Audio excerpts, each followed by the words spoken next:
সহজ ও মজার কিভাবে চাইনিজ সবজি রান্না করা যায় সেই রেসিপি আজকে আপনাদের সাথে শেয়ার করব। প্রথমে আমি একটি ফ্রাই প্যান বসিয়ে তার ভিতরে তেল গরম করে এখন আমি এখানে প্রায় 3টের মতো রসুন কুচি এবং আদা কুচি একসঙ্গে ভালো করে তেলের মধ্যে ভেজে নেব।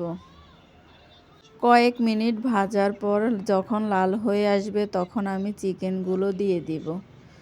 চিকেনগুলো একটু কয়েক মিনিট ভাজার পর এর ভিতরে আমি একে একে সব উপকরণ দিয়ে দিব। এইখানে আমি প্রায় 4 থেকে 5টার মতো পেঁয়াজ নিয়েছি। আমার চাইনিজ সবজিগুলো অনেক বেশি, এজন্য সব কিছু একটু বেশি বেশি নেওয়া লাগছে। কয়েক মিনিট ভাজার পর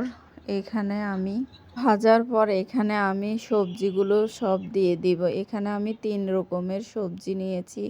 সবজিগুলোকে একটু সিদ্ধ করে পানি ঝরিয়ে নিয়েছি। গাজর, বরবটি, পেঁপে এই 3 রকমের সবজি, সাথে ফুলকপি, বাঁধাকপি ফ্রোজেন ছিল, এগুলো দিয়ে দিয়েছি। সবগুলো উপকরণ ভালো করে একসঙ্গে মিক্সড করে নিব।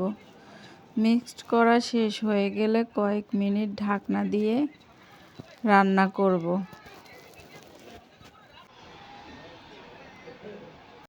ঢাকনা উঠিয়ে এখানে আমি গোলমরিচের গুঁড়া, কাঁচামরিচ,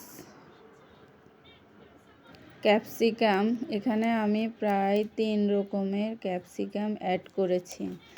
সাদা, হলুদ, লাল আপনাদের বাসায় যদি না থাকে আপনারা 1 রকমের ক্যাপসিকাম দিয়েও এটা রান্না করতে পারবেন।